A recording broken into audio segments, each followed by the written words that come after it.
breakout session this afternoon, I think, or this morning, or some people still in morning, is on the importance of gospel nonviolence to the kind of future that Pope Francis imagines in Laudato Si, how important nonviolence is to the ecological conversion that is central to building such a future, and how nonviolence can be integrated into the tremendous Catholic project known as the Laudato Si Action Platform.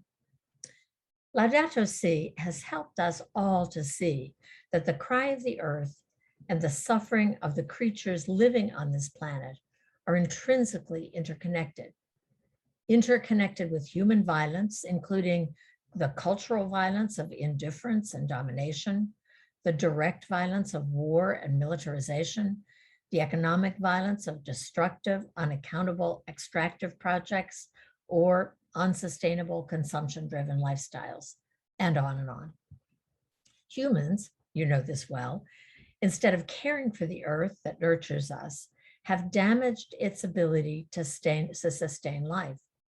Pope Francis' powerful reflection on Laudato Si, on the cry of the earth, his assertion that everything is connected, interconnected.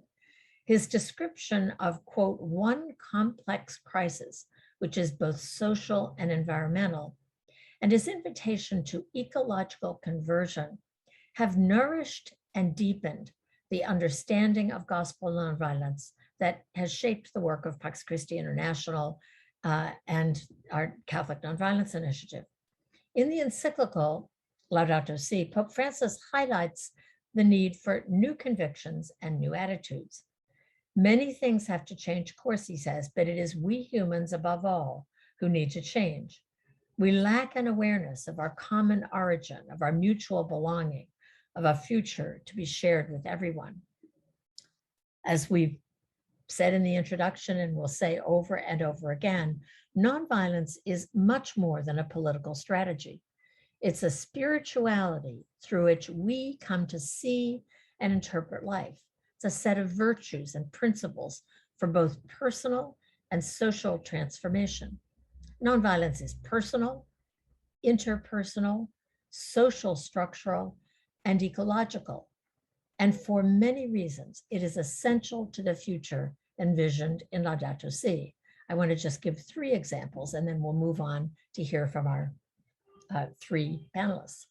First, violence causes or exacerbates environmental destruction, including climate change, biodiversity loss, pollution of water and land, damage to trees and rainforests, and on and on.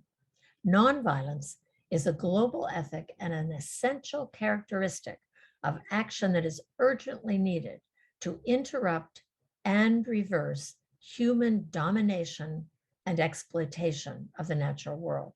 So, first of all, violence itself worsens the environmental crisis. Secondly, a well-organized, well-prepared global people power movement and innumerable local campaigns are needed to challenge and dismantle the massive, unjust structures that threaten the earth. So in order to accomplish the kind of change that is needed in order to even begin responding to climate change, and we see this all the time politically in our own country, we are going to have to build and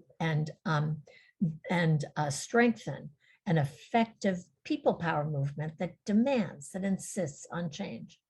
And then third, nonviolence is a spirituality, a way of life, as we've said, and a global ethic that enhances life-giving relationships among humans and with all of creation.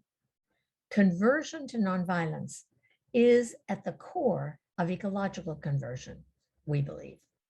So we are very grateful this afternoon to begin our conversation by hearing from 3 wise women whose deep approach to nonviolence and Laudato Si will help us to explore these really important connections. First, Amy Echeverria. Amy currently serves as the International Coordinator for Justice, Peace, and Ecology for the Colombian Missionaries. She's a member of the Vatican's COVID-19 Commission, Ecology Working Group, as well as a member of the LSAP, Laudato Si Action Platform, Religious Orders Sector, and Universities/Education Working Groups. Amy has played a role in the founding of global networks like the Global Catholic Climate Movement and its new name, the Laudato Si Movement, Listen, an international network of university educators, and RAPAM, the Pan-American Ecclesial Network that was so visible during the Amazon Synod. It includes over 1,000 organizations in the Amazon. As a member of the Catholic Nonviolence Initiative Steering Committee, Amy brings her spirituality of listening to the voice of creation, to living active nonviolence in all that she does. So welcome, Amy, and thank you for being with us. Thanks, Marie. I always love following you because I can say, Marie said it just wonderfully. So it's so nice to be with all of you, dear friends and fellow seekers. I'd like my input to be largely in the spirituality space, in connecting our shared commitment and call to living nonviolent lives and bringing Laudato Si to life. So Lauren, would you mind sharing the PowerPoint? Thank you. Thanks so much. So I want to frame my my inputs, and they really are more ponderings than knowings. And that's around hearing the cry of the earth, which Pope Francis invites us to do. Hearing the cry and the song, I think, of the earth entails learning a new language, the language of creation. And I think any one of us who has learned more than one language, we know that it takes time, it takes practice, and it takes humility. And I think, as I mentioned in the plenary session, that non-human life, earth, creation, is one of our greatest wisdom teachers of nonviolence. So to begin, I'd like to just invite us to gaze at this image. And one of the practices that I try to be faithful to is, you know, we have Lectio Divina, but this might be called a Visio Divina or a Creatio Divina. And so to begin, I'd like to draw us right into that listening to creation. And so we'll sit with this image and listen to its sounds. And I'll invite you to please place in the chat, if you wish, what comes to you? What learnings do you receive just in this brief time that we have with this image? So we'll be just silent with this image and these sounds for the next minute. Lauren, please.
Thank you, Lauren. So if anything emerged for you in just this brief moment, I invite you to place that into the chat. And for me, I think this practice of visio creatio divina is about encounter, which I think is essential. It's the essential practice of integrating what a Laudato Si vision and a nonviolent world looks and sounds like. And so the practice of encounter, the practice of listening to non-human life, to being in right relationship, not just any kind of relationship, but right relationship. We know that there are relationships of domination, of abuse, of extraction. And so we need to be really careful. And I want to say intentional, but now based on what I was listening to in our plenary session, I'll have to think about that. Maybe being impactful. Anyway, that'll be some of my reflections later. So thank you for placing in the chat some of your own learnings: calmness, reflecting, sky, light. You know, creation speaks to us in a different way.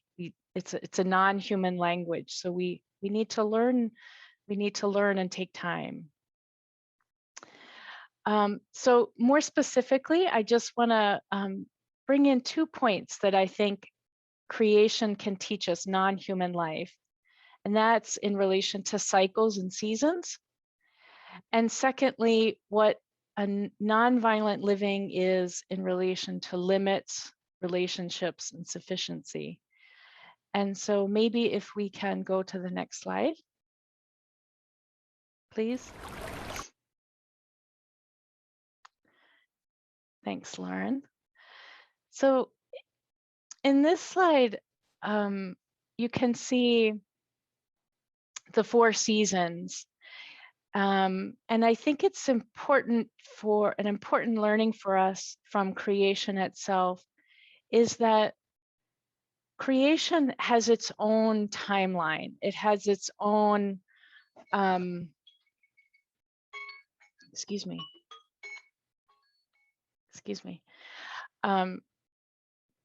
Creation moves at a different pace. And I think this is hard for us because in our modern lives and with the urgency of the earth crisis, there's a great sense of needing to move urgently, and that's true. I think the counterpoint to that is also allowing time and space for wisdom to emerge. I was reading not long ago a story about Crazy Horse of the Lakota Sioux tribe and that famous horrific massacre, the Battle of Wounded Knee. And he was asked a question, you know, like, when should we advance? Or I can't remember the specific question, but his response was, I'll tell you when the ice melts. And that really struck me because, you know, so often we frame our time in a way that is more geared towards the knowing of the other person or my own knowing. But there's something about moving within the time and space of non-human life that allows for new and creative responses to emerge. So that's an invitation, I think, for us to consider how creation can teach us about time and how we live within those movements of time. Secondly, you know, the concept of seasons and cycles is very familiar to us within our Catholic tradition, our Christian lives. And we have the liturgical calendar, which is a whole different way of framing the movements through days and weeks and months. And, you know, I ask myself, like, would we ever consider celebrating Easter Sunday before we celebrate Good Friday? And of course, we would never do that.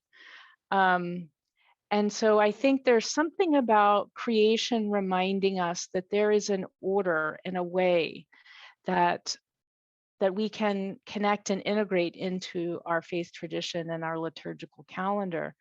And of course, the season of creation that has become ever more popular within the church, though not yet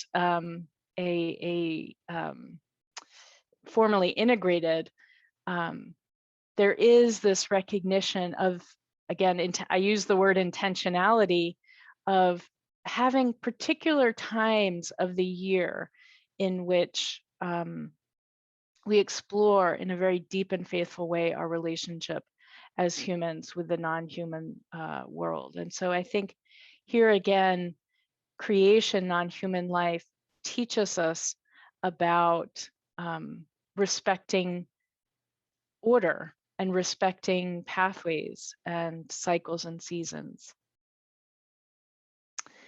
Next slide, please.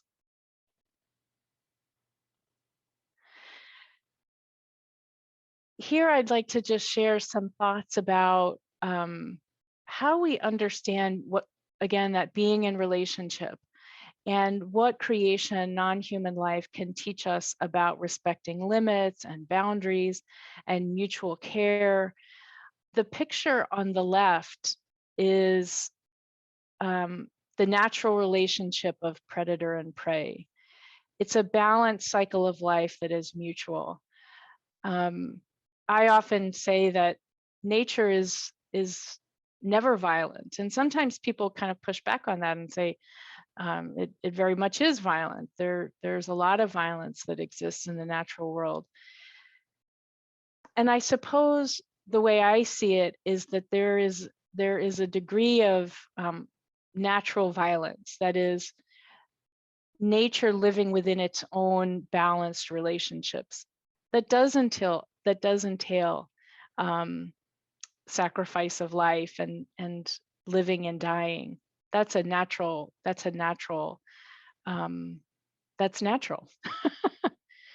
But the picture on the left is the golden toad of Costa Rica, a precious creature of God.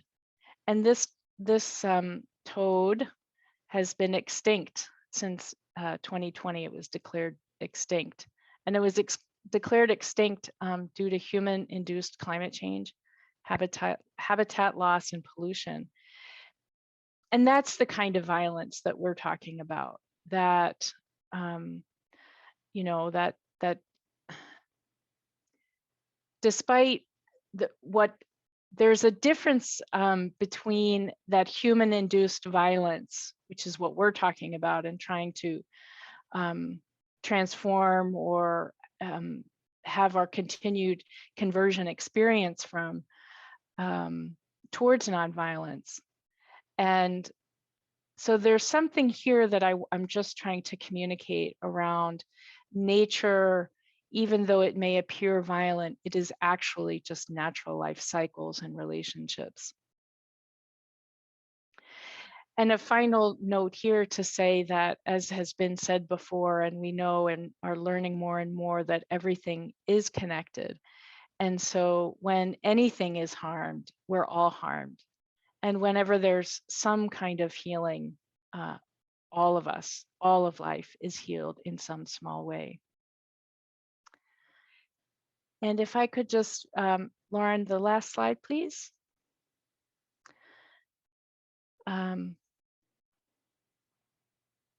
Thank you. Sorry.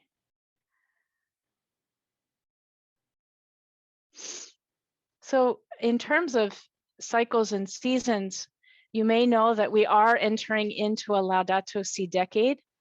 And this is an intentional time of discernment and discovery and dreaming that Pope Francis has called us to. The Laudato Si Action platform is intended to be a space and a tool to animate and encourage that ongoing ecological conversion. And I think the questions that I'd like to leave with you, and ones that I ponder, are, as we think about this intentional time of the Laudato Si decade, what are the dreams of the earth? and species other than humans? If we were to ask that question and take the time to listen, what would we hear and how would it impact how we live and engage the world? And can we move ourselves from this center to a position of humble listening, so that it is not humans with all of the wisdom and all of the solutions, but humans as co-creators with all of creation. I think if we do that, my intuition says that if we do create these humble, right relationships with all of life, then we probably will be living nonviolently within ourselves and with all those whom we encounter now and into the future. So thank you. Thank you for your attention.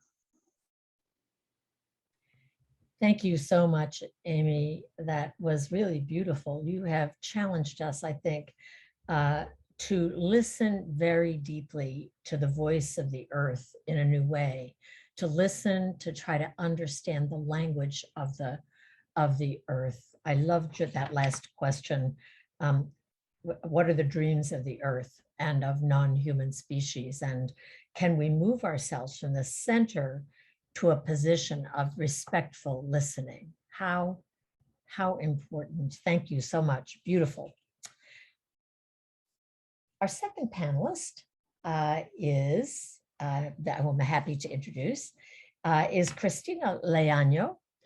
Cristina will be with us thanks to a lovely short video that was produced by Pax Christi in England and Wales. Cristina is the Associate Director of the Global Catholic Climate Movement, now the Laudato Si movement. She's a retreat leader, a teacher of meditation. She has a degree in theology. She's the mother of a small daughter. She's a really lovely person. We have on the nonviolenceJustPeace.net section of Pax Christi International's website, you can find a lovely short video of an interview with Cristina that speaks about her own connection to nonviolence. But Lauren, if you can help us watch this short video, I think you'll find it very interesting. Thank you. Could I ask for just a thumbs up once this is going to make sure everybody's able to hear it? Perfect. Sure, that's the hardest thing about showing a video, with especially with sound. You kind of never know. And it's a delight to be with you all here.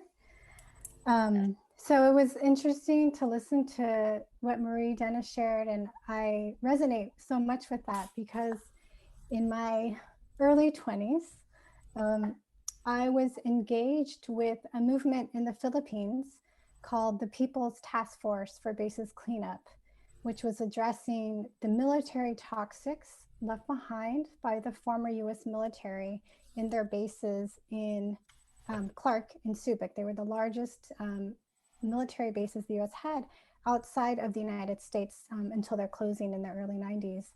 And so through this work, I was able to see this intersection of kind of violence and militarism and environmental destruction and the environmental injustice, given that what the United States was doing in the Philippines was something they have done in poor and communities of color in the United States, but they really had a double standard in the Philippines. So I deeply resonated with that. But I'm really delighted to be here because it brings me back, again, in my early 20s, so this is about 20 years ago, I was studying theology at the Franciscan School of Theology in Berkeley, California, and I took a class on nonviolence with Ken Budigan and Louis Vitale. Some of you might know them. They're part, I think I know Ken is part of the Catholic Nonviolence Initiative and part of Pace Bene.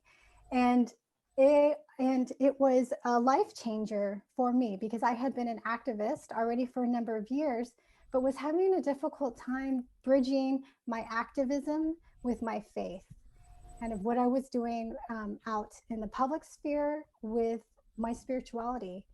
And Ken and Louis introduced this idea of the spirituality of nonviolence, of the interconnectedness between the violence in our hearts and the violence outside of us, and how we needed to deal with all of them. It had to be a holistic approach, and everything clicked. All of a sudden, I began to see, oh, like what I was doing in terms of meditation and contemplation was deeply connected to how I would show up and how I would analyze what was going on in the world and how I could effectively act. And so it's wonderful to be able to kind of continue this reflection of how does active nonviolence relate to care for creation. So let me find my PowerPoint to share.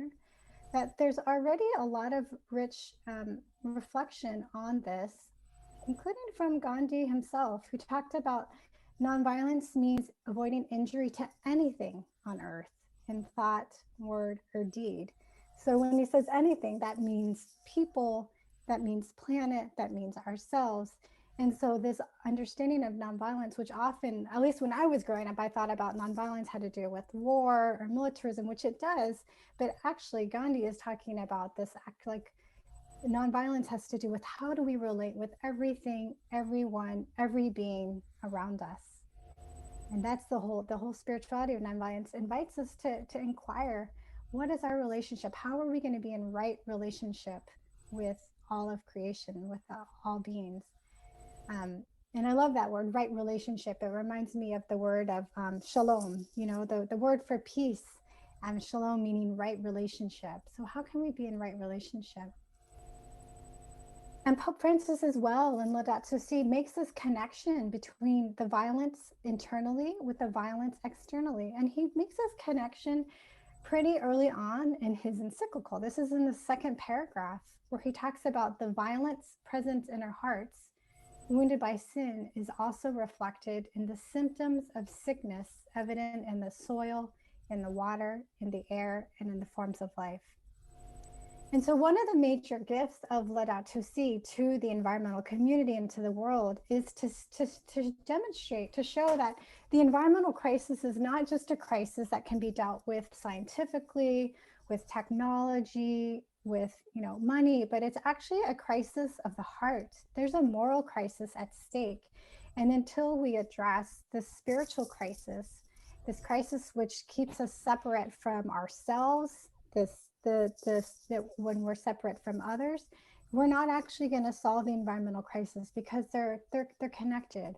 And so an active nonviolence kind of acknowledges again this holistic approach, which is very much in line with Laudato Si, which is it's an integral ecology. It sees the connections between the social and the environmental. Everything is related. In fact, we see that line often in the encyclical. Everything is connected. Everything is interconnected. And so an example of how this is being lived out, and I'm just using my the movement that I'm a part of as an example, the Global Catholic Climate Movement, is just to show like how this approach of active nonviolence that sees this holistic approach can be applied to addressing the environmental crisis. So in our movement, we see the connections between the need to address both internal and external transformation. So we see the need for work in the spiritual dimension, in the lifestyles dimension, and in society. We see those as intertwined, and unless we deal with all these dimensions, we're not going to solve the crisis. So I'll just share a few examples. So in the spiritual dimension, we see what's important for our work in addressing the needs of our planet is to support this ecological conversion. And the way that we define ecological conversion is that it's a transformation of our hearts towards God, our brothers and sisters, and all of creation, towards deeper communion and acknowledging the ways that we have created damage on the earth and that we're called to repair it. But it's a transformation of heart. And who is our inspiration? Well, St. Francis, who is also, I know, a great inspiration for for nonviolence, but it makes sense. And why are we inspired by St. Francis? And Pope Francis talks a lot about him in the encyclical, is because he was in a right relationship, a certain relationship of communion with all of creation. And we see that in his Canticle of the Creatures, which I'm sure many of you are familiar with, where he talks about brother sun and sister moon. And in this line from Laudato Si, Pope Francis talks about how St. Francis communed with creation. He would call creatures, no matter how small, by their name of brother and sister.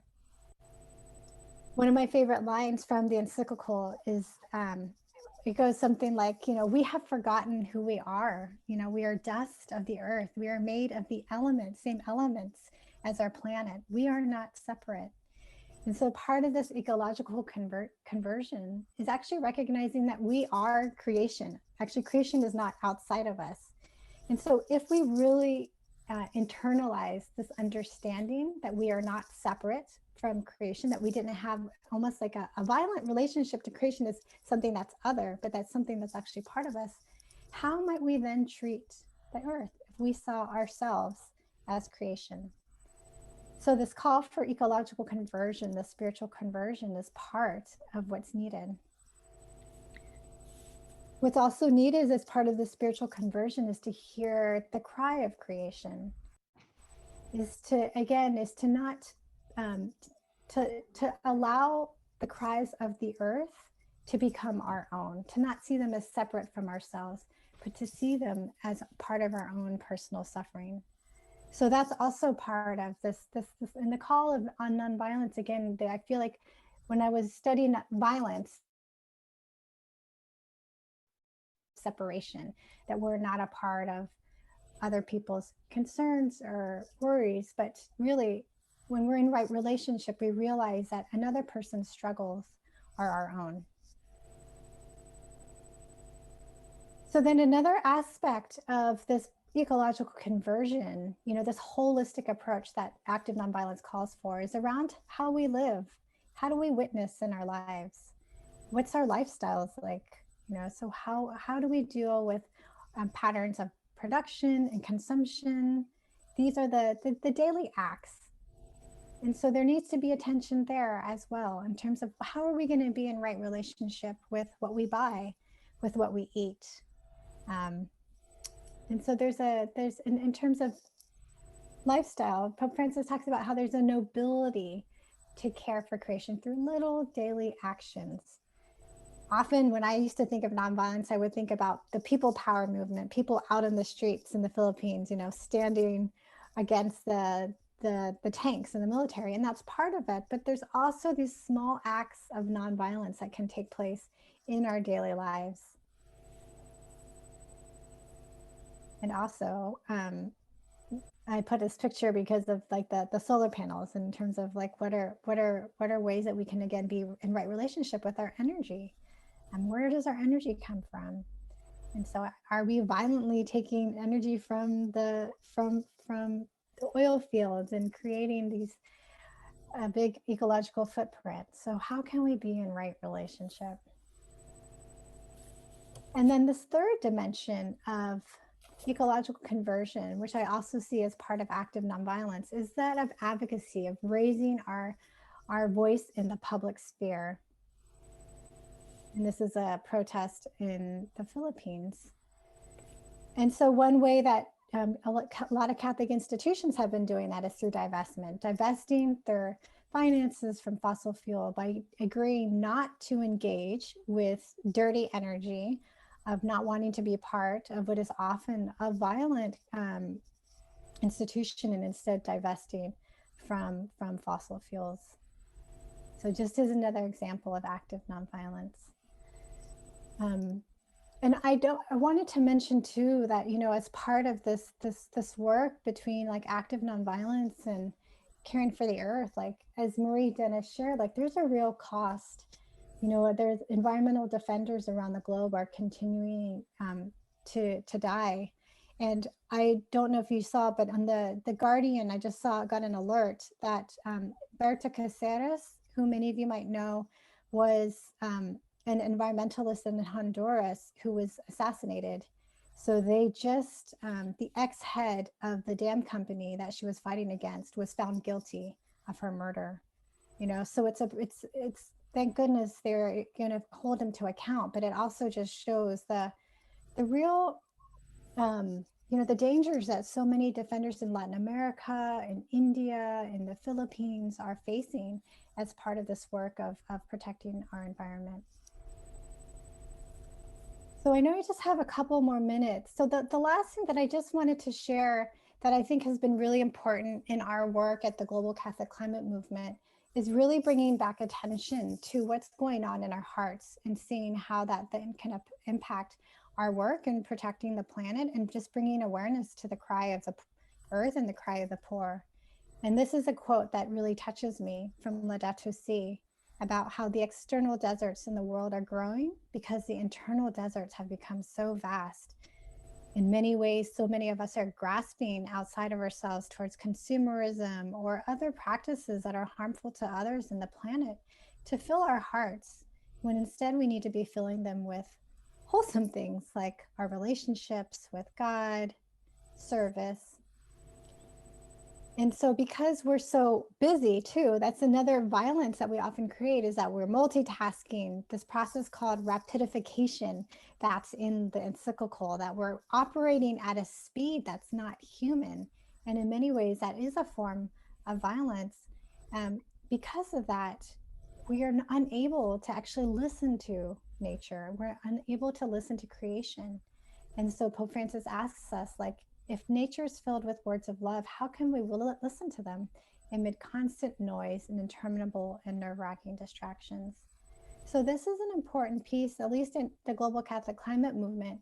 We very much are attempting to embrace slow and fast rhythms as a way to work at both, you know, we say we're contemplatives and we're activists, and we know that the ecological crisis is very urgent, so we need to move fast, but at the same time we're people, and we need to listen, and we need to take time to reflect and to pray, and also to not fall into the trap of trying to operate at a scale that's not meant for us as people, and causing violence really to ourselves.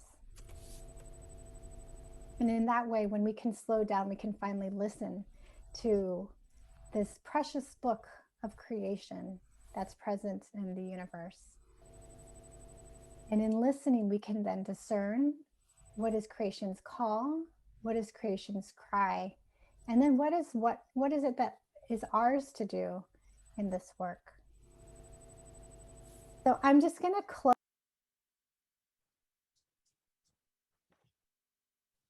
Thanks, Lauren. It was really nice to have for Michelle to be able to join us virtually in the miracles of modern technology, frustrating as it is. So many lessons, so many ways in which we are realizing that we are part of one Earth community, that we are all connected in such deep ways, both spiritually, personally, and in the way we put together our societies and our world. So our third panelist is Michelle Sherman.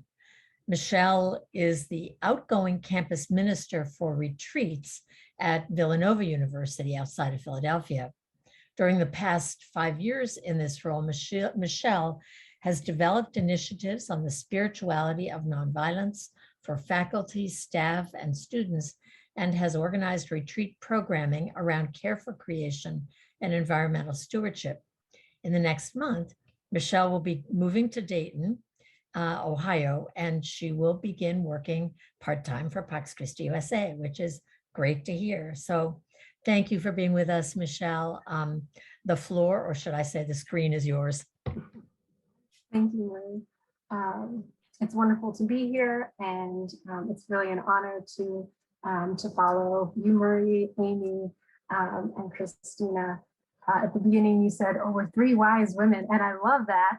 I'm not sure if I'm wise, but I am committed to learning again and again and trying in this community to integrate prayer, study, and action for nonviolence in this Laudato Si decade. So I hope I have a little bit to add. So much has has already been said. So I figured I'd start with a nonviolent example from Villanova. And I was recalling this right during the plenary session. And I thought, ooh, I'm going to switch out one of my examples and use this one instead. And so it has to do with eco-justice at Villanova and our dining halls. So years ago, we had a student here who was vegan, and she found it very, very difficult to eat vegan foods with the dining hall here on campus. And so she went to the head of our dining services, had a meeting with him, and said, so I'm vegan here. It's really difficult for me to do that. And I know that eating vegan is one of the single biggest ways to reduce my environmental impact on the earth. And she quoted resources. She quoted the University of Oxford study that found that cutting meat and dairy products from your diet could reduce an individual's carbon footprint by up to 73% as related to food, and also the inhumane practices in raising and slaughtering animals for human consumption. So she said that, and then she, in a way, practiced the two hands of nonviolence. I will not participate in the eating of animals, and I want to reduce my carbon footprint. And Director of Dining Services, I'm going to invite you in. I'm going to call you in and invite you to try and eat vegan for a month, only using Villanova Dining Services and going to the dining hall, eating with the students, and then see what happens. So sure enough, he did that, and he is vegan to this day. And not only that, but if you Google Villanova dining vegan options, you will get a list this long, because he responded in a nonviolent way rather than, oh, the student is attacking me, but rather being open and saying, yes, the student came with a need. There's something I can do about it. And as a Catholic university, we're going to make this stance and make a system where we can help individuals walk gently on this earth. And so that's a question that I have for us. How can we, being motivated by ecological conversion, build systems so that we can walk more gently on our common home? To this day now, campus ministry, Office of Sustainability, and our dining services will work together, particularly around Lenten time, the Lenten season, speaking of the liturgical seasons that Amy brought up, having plastic-free Lenten series. We'll have simple soup days where we have this Catholic Relief Services recipes for soups, and we'll have those available for students while they listen to a speaker on ecological justice. So, so just to share one example, and again, Ken Budigan is coming up. I thought I would add to what's already been said about nonviolence with this quote. And this is from What is Nonviolence? Nonviolence is the power of creative love and action, in contrast to the power of fear, hatred, and greed. Love, in this context, is the process of acknowledging, safeguarding, and engaging with the humanness, woundedness, and sacredness of others, while creatively challenging their violence and injustice. Nonviolence challenges the power of and belief in violence and its destructiveness geared towards threatening, dominating, or defeating others. Nonviolence, by contrast, is a form of unifying power, connecting, compassionate, communicative, and creative. And I just wonder if we were to, particularly in that second to last sentence, replace others with creation, it would read, nonviolence challenges the power of and belief in violence, and its destructiveness geared towards threatening, dominating, or defeating creation. We can just open up the news to see examples of threats, domination, and defeat of of creation, Amy bringing up animal extinction as one. And so I wanted to call forth that idea of creative love for eco-justice. Then I have a second example for us for creative love in action. And I hope that this example also serves to illustrate the intersectionality of ecology, care for creation. So I used to work for the Religious of the Assumption Sisters up in Worcester, Massachusetts.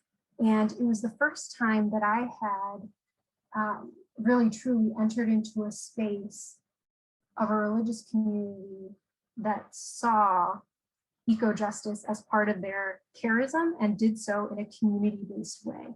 Sure, I'd seen community gardens before where everyone receives their own plot, but for the Assumption Sisters at their center, it was, we have all these plots, everybody works all of them, and anybody and everybody gets to take the produce away and enjoy it in community.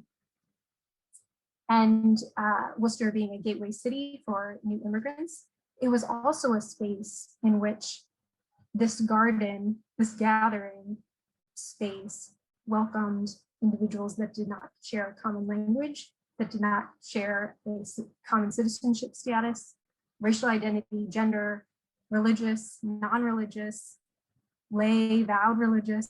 And to me, I almost tear up thinking about it, because to me, that was what the kingdom of God should look like. This proximity to creation, proximity to difference, and building understanding and compassion. Brian Stevenson talks about how much proximity matters. And Dorothy Day believed that every parish should have a house of hospitality. And so I wonder, what if every parish had a community garden? Again, that proximity to creation. Pope Francis talks about how once we're removed from that sense of being part of creation, our own sense of self breaks down. And so for me, that the community garden was an example of encounter and the kingdom of God.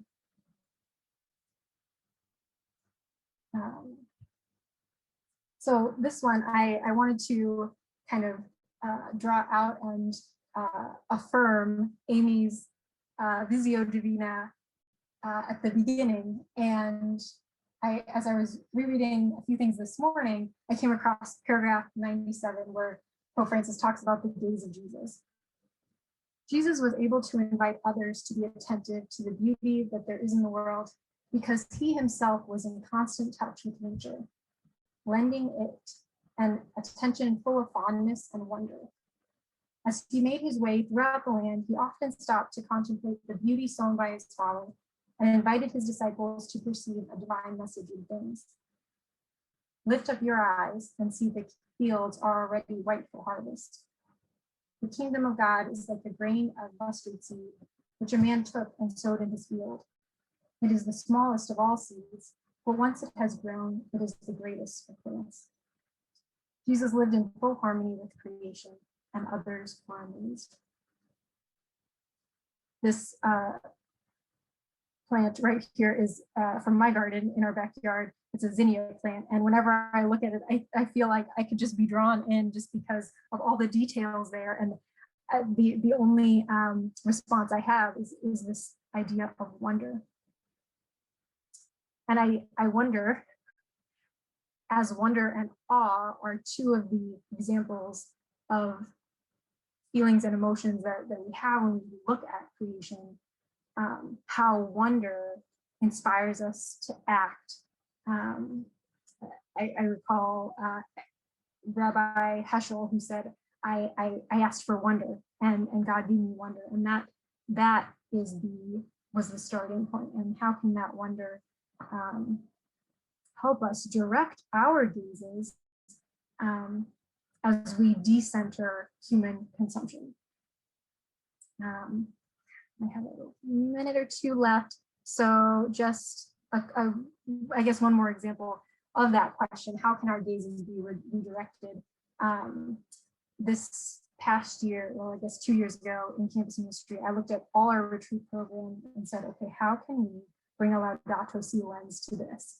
One of the first things was, okay, anytime we're using reusable, anytime we're using disposable silverware, plates, cups, we're not doing that anymore. That is a Laudato no. So we are just going to use reusable things. It took longer to wash, but I think it, in terms of modeling for the students, how important it is to say no, to refuse, to use disposable things.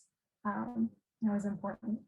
And then secondly, implementing mindful eating during some of our meals, using Thich Nhat Hanh's example of holding and beholding the food that we're about to consume and giving thanks to God and for all of the farmers, the journey that it's taken to come to our table. So that idea of mindful eating. Sometimes the students were happy to eat in silence for a contemplative practice. Sometimes they were like, maybe not this time. So I had to dial it back with mindful eating a few times.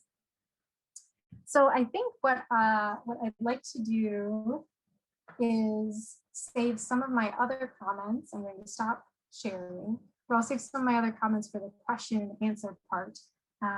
Thank you so much for listening. Thank you so much, Michelle. That was really beautiful. It's great to hear Ken Buttigan brought into various experiences. He's a great partner in the Catholic Nonviolence Initiative. And I loved your examples. The example of the student who was vegan, really inviting the university to a new experience was really important. And I love that image of Thich Nhat Hanh. It's just a beautiful reflection. So Amy, you sent me a note saying that something that Michelle was saying caught your attention. So, and also just a reminder to please, if you have questions or comments or thoughts or observations, put them in the chat and we'll pick them up. So Amy. Thanks, Marie. Michelle, I have to ask permission to be able to use the Laudato no. I just think that is so fantastic. Absolutely. I feel like that's a poster waiting to happen. That was wonderful. Here's another one, and you can also use this. Okay. One of my interns came up with this one. He said, Laudato see you later. But yeah. That's great. I love it. I mean, like students and young people are just so on it, you know. I love it. But what the example that you gave of the student and the vegan student really reminded me about, you know, hearing the cry of, you know, this young student, like she had a cry, right? And she approached the administrator. I love this, the image of the two hands, like the, you know, saying no to something, like this is not acceptable, and then the outstretched hand. And it made me think about creation and how creation models non-human life, models that for us too. And so often I think, you know, when we talk about hearing the cry of the earth, we think of things like climate change and biodiversity loss and extinction and extraction and all of these really horrible things. And I think actually those aren't the cries. Those are creation putting its kind of hand up to the world, to the human community. But the actual cry that the earth is, you know, screaming out, in my opinion, is the same as the human cry. And that is the cry for love, the cry for respect, the cry to be heard and understood and included. And when we have climate change and extinction and all these horrible things, it's the earth saying, putting its hand up and saying, no, stop, please. This is hurting. And then that other hand, you know, that extended invitation is the way creation, non-human life, continues to be bountiful with beauty. And that's the song of creation. So that outstretched invitational hand is, despite all of this abuse and neglect and rejection and violence, that the earth continues to bless us with the wonder and awe of sunsets and rainbows and bird song and all the beauty that is non-human life creation. So thank you so much. It's really helped me put some things together in my mind and heart. I loved your sharing. Thank you. Thanks, Amy, and thanks again, Michelle. So again, please put your questions or comments in the chat. One particular question that Beth Begley asked is about the Laudato Si Action Platform. Amy, you talked about that Laudato Si Action Platform as animating and encouraging the kind of ecological conversion that Laudato Si is hoping will happen. It's a pretty amazing project. I think that, at least in my long lifetime, I've never seen the Catholic Church do anything like the kind of organizing and planning and outreach that is part of this Laudato Si Action Platform. I think it's the first global organizing effort of the Catholic Church that is about both personal conversion, but also social transformation. We've had lots of inspiring documents. Catholic social teaching over 120 or 30 years is pretty phenomenal. But this attempt to sort of organize all the sectors of the church and move us into action is pretty amazing. So Amy, would you want to say a little bit about the Laudato Si Action Platform? You've been really involved in it, and Michelle, you might have some very additional examples. And I also would invite those of you who are participants. My guess is a lot of you are involved in one or another sector of planning, preparing for this Laudato Si Action Platform super launch in October. So if you are, please share your experiences too. So maybe Amy, could you just get us started? Sure. Thanks, Marie. So the seed of the dream of the Laudato Si Action Platform was planted or emerged or something germinated almost as soon as the encyclical came out, very soon after, within a year or so. This idea of a unifying space and kind of animating tool, and it evolved over the last several years. And you're right, I think the church has never taken on an initiative like this. And it kind of listening to you describe it, it was like, yeah, it's like the Vatican is moving out from behind the pulpit, and rolling up its sleeves and getting out into the streets. I mean, it's in kind of hands in the soil. And so the way it's been organized, structured is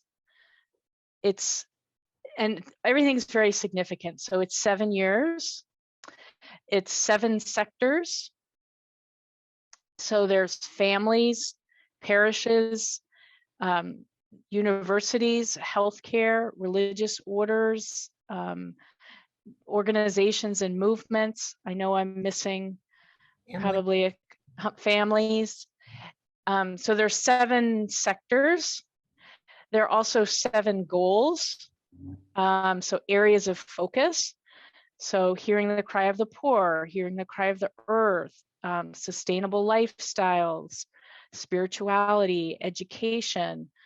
And again, I'm missing a couple, and the vision there is, it's that web interconnected concept. So as a community, these 7 sectors were interconnected, and these 7 goals are interrelated.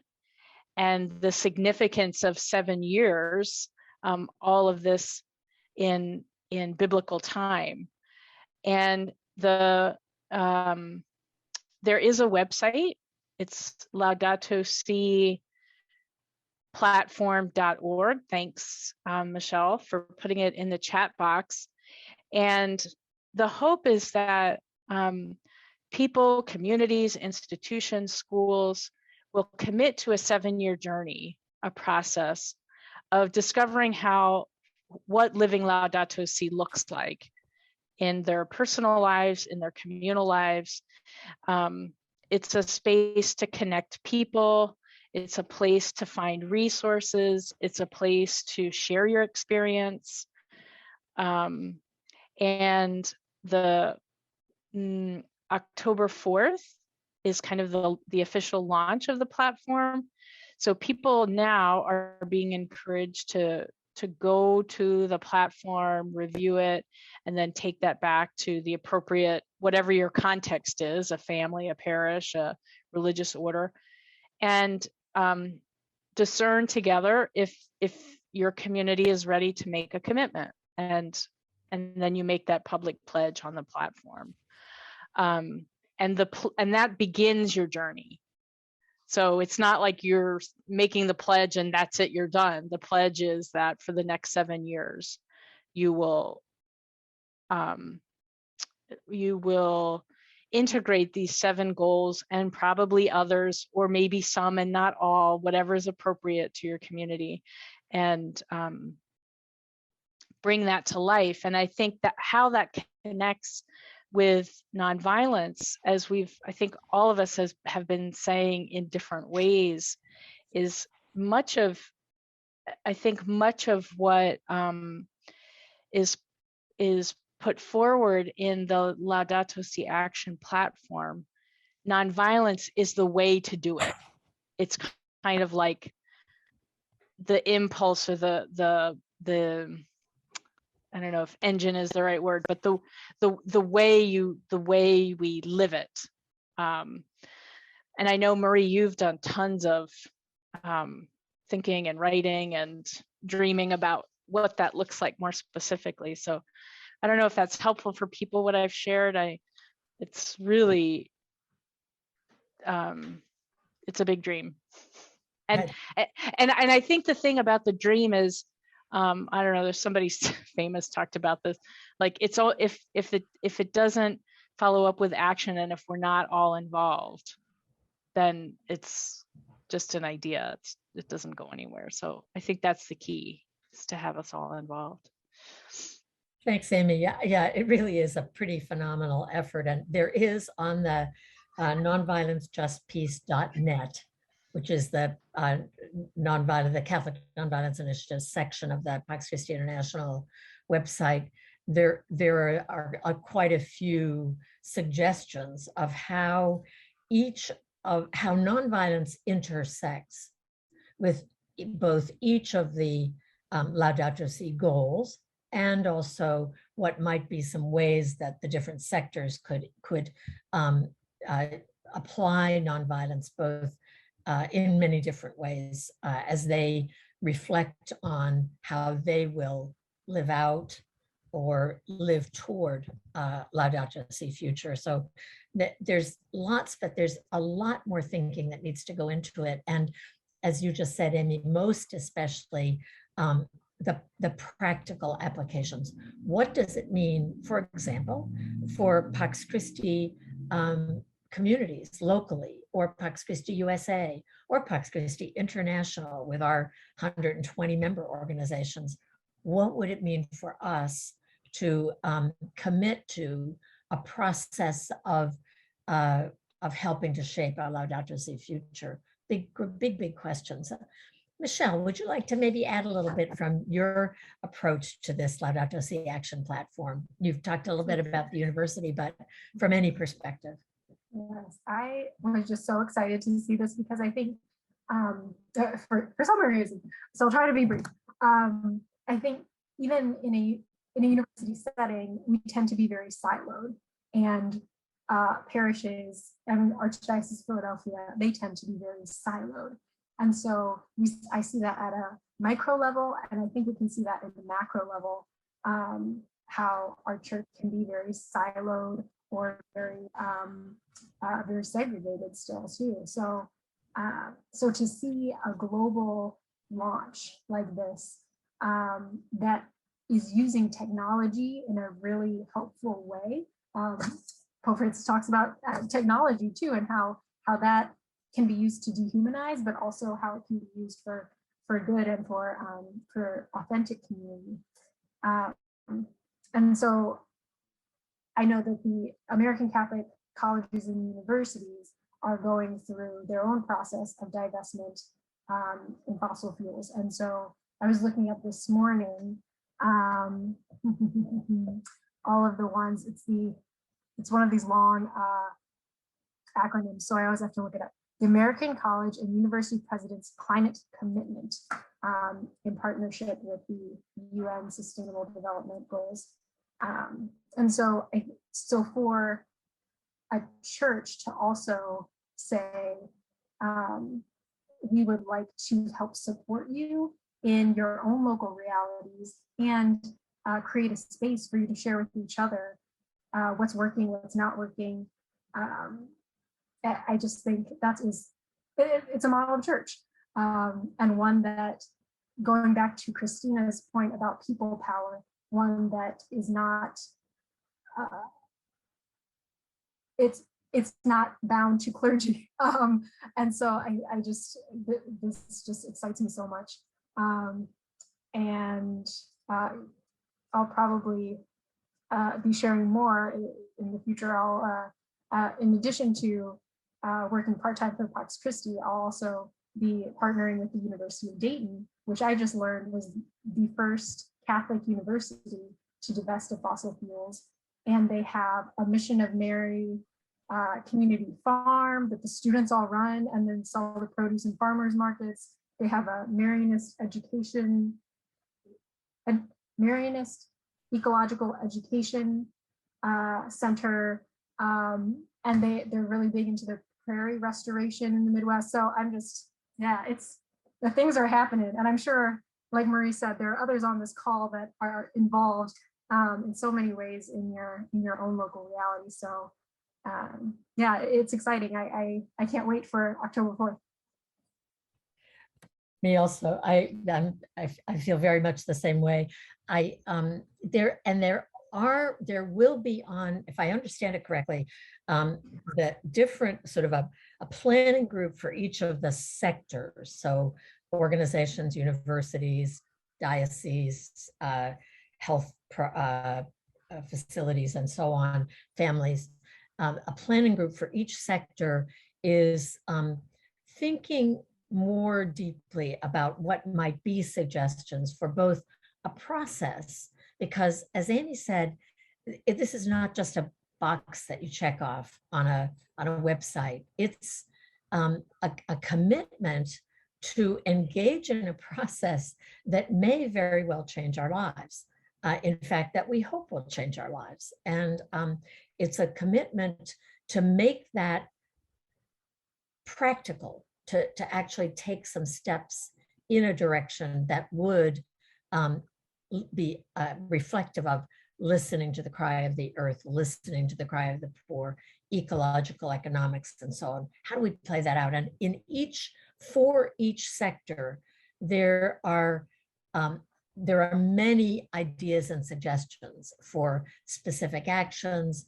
There will be suggestions for different processes that a family or a parish or a university might use that would help us sort of move into a space where we're bringing together a recognition of the reality of the world, of the universe, of the damage that humans have done, a recognition of the gift of creation, the gifts and beauty and harmony of creation. A look at our own faith tradition at Laudato Si, but also at our long tradition in a theological reflection on what does this mean? How are we doing it? And then action planning. And I think that sort of this ongoing process is one that is in many ways very old. Pax Christi has essentially used an action and reflection, prayer, study, and action process for as long as I can remember. I suspect all of you in different ways, whether it's a circle of praxis that was so encouraged by the Center of Concern for so many years, or on and on. There are many ways to go about it, but I think a lot of those suggestions will come from everyone as we try to develop ideas and try to move forward. So maybe just a specific question about the global Catholic climate movement. And Amy, I don't want to put you on the spot, but I want to go back to the sort of question that we asked in the opening plenary, which is, why is it that we are so reticent to lift up and point to the deep connections of nonviolence in this whole process? My sense is that an ecological conversion is impossible without a conversion to nonviolence, because both are about the kinds of right relationships that we are called to build with each other and with the world. It also seems to me that now the Laudato Si movement, GCCM, is a really perfect example of a well-organized, well-prepared, global people power movement. Christina referred to that. It's a movement to protect the earth, to change, to encourage ecological conversion. Do you think that the global Catholic climate movement thinks of itself as an example of active nonviolence? And if it doesn't, could we encourage it to do that? Because it really, 2 years ago, I had the opportunity to speak at a workshop for Franciscans following Tomás Insúa, the executive director of GCCM.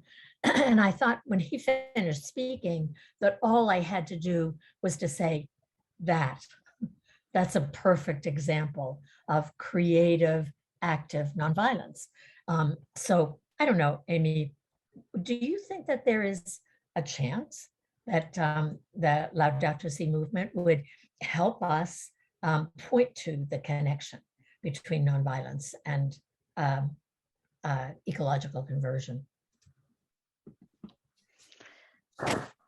Thanks, Marie. The simple answer is yes. I think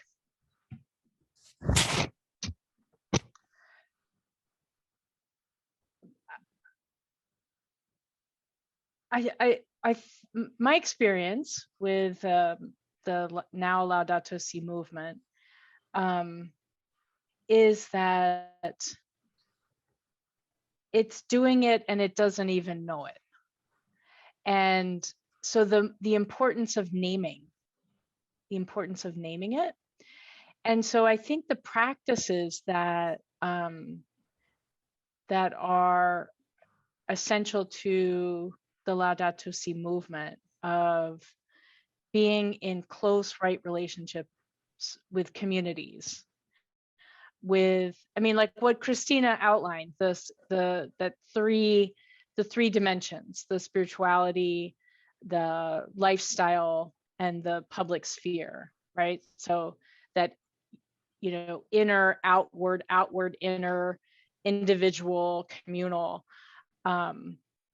all of that, I think, is the picture of nonviolence. And so when we are listening to each other, when we are in dialogue, when we are in right relationship, when we live within limits, when we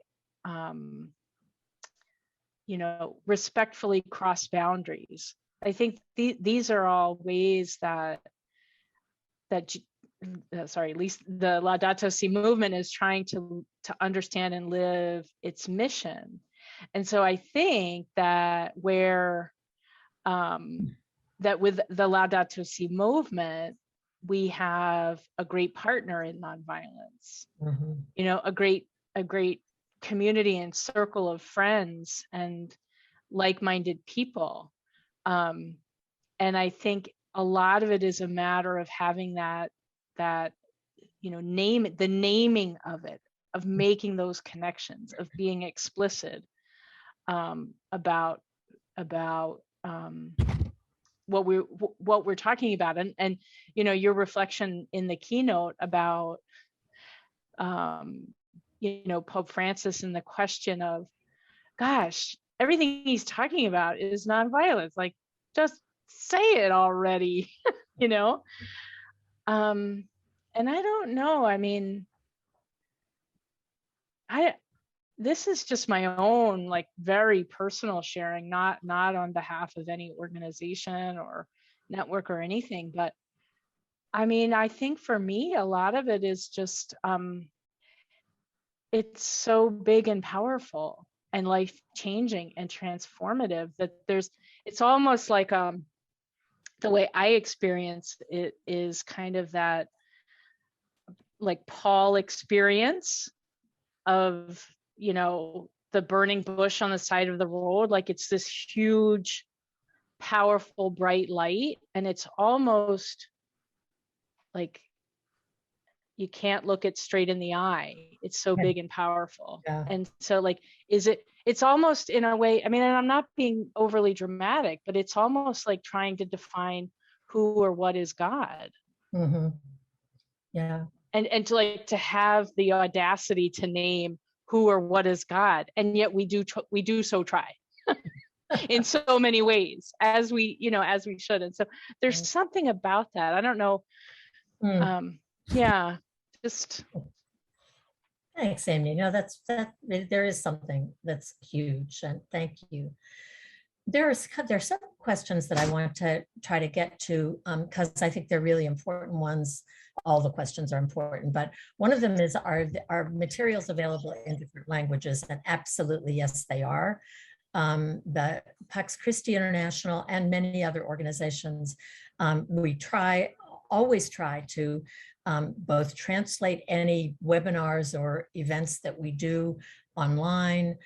We translate most of our materials, at least for us in Pax Christi, into French, Spanish, and English. But this is a global movement. So there are many original ideas and resources developed in many, many other languages. And both the Laudato Si Action platform, all of the international organizations, religious communities involved in it are working in many languages. Someone asked about which sector would be inviting the wisdom of Indigenous people about relations to nature and respecting creation. And honestly, I would hope every sector, that the entire effort would be respectfully listening to the experience of Indigenous communities. Beyond that, all of the sectors, families, universities, parishes, dioceses, religious congregations, and so on, are also from Indigenous communities and from parts of the world where the population is largely Indigenous, and they are participating in this process too. So one of the hopes is that there will be a great enriching across the experience of people from very different parts of the world and different cultural contexts. One of the big challenges has been to make an effort to recognize the limitations of looking at an issue or developing a resource or even doing an analysis from a particular, we all do it from wherever our feet are planted. And so I think there's a very significant effort. Amy's work with Repam, for example, was central to the Amazon, to the Synod on the Amazon. So a huge integration there. Yeah. Could I just follow up, unless Michelle, you had something? I know I've been speaking a lot. You go ahead, Michelle. Do you have something? No, not. Okay. I loved what you said there, Marie, and I think it's so true that, and in addition to that, I feel hopeful about the church's Pope Francis is calling the Synod on Synodality. I think that there's real potential there for, you know, that I think the Amazon Synod, one of the fruits of the Synod was a further advancement of Pope Francis's call to synodality, because that was very much how the Amazon Synod preparations and the Synod itself and the follow-up have been lived out, very much in that spirit of synodality.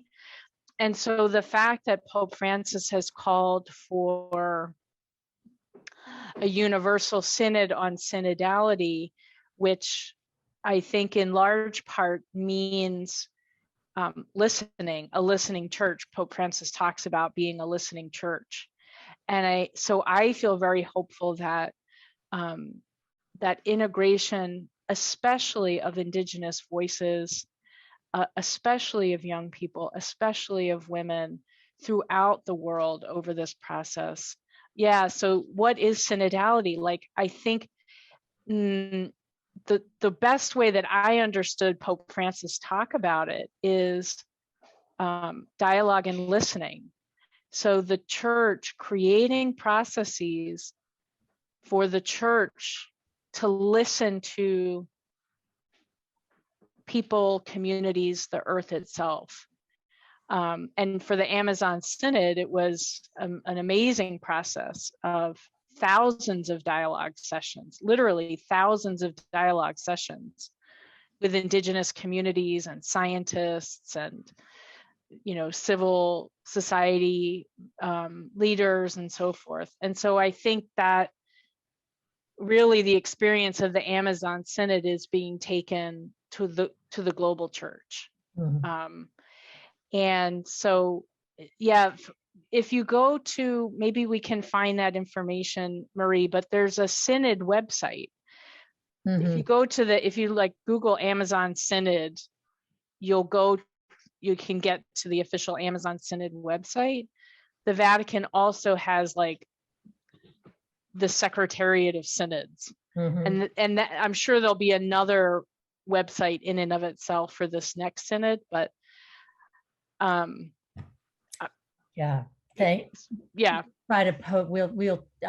we'll try to get information on our website also, that if on the synod as it goes forward, because we will be looking for ways to connect. But we're almost out of time, so I want to ask Michelle if you want to say a last word or two, and then if you could lead us in a prayer to finish our session. Michelle suggested that we finish our time with the prayer for our environment from Laudato Si, and I can't think of a more appropriate way. So Michelle, could you help us wrap up? Thank you. Yes. So I'm just going to share my screen once more. Thank you all for being here. And even though you're muted, I invite you to, let's see, can I just get a thumbs up? Do you see the prayer? Excellent, thanks, Lauren. So even if you're muted, I invite you to speak aloud. I think there's such a power in, even if we're in our own rooms, the power of voicing aloud. So returning again to that space of centering that Amy started us with, we pray this prayer for our environment. All-powerful God, you are present in the whole universe and in the smallest of your creatures. You embrace with your tenderness all that exists. Pour out Upon us power of your love, that we may protect life and beauty. Fill us with peace, that we may live as brothers and sisters coming one. O God of the poor, help us to rescue the abandoned and forgotten of this earth, so precious in your eyes. Bring healing to our lives, that we may protect the world and not prey on it, that we may sow beauty, not pollution and destruction. Touch the hearts of those who look only for gain at the expense of the poor and the earth. Teach us to discover the worth of each thing, to be filled with awe and contemplation, to recognize that we are profoundly united with every creature as we journey towards your infinite light. We thank you for being with us each day. Encourage us, we pray, in our struggle for justice, love, and peace. Thank you, Michelle. Thank you, Amy. Thank you, Michelle. Thank you again, Lauren, for helping us with the technology. Thanks to Christina in absentia, and thanks to all of you for participating. It was great to be with you.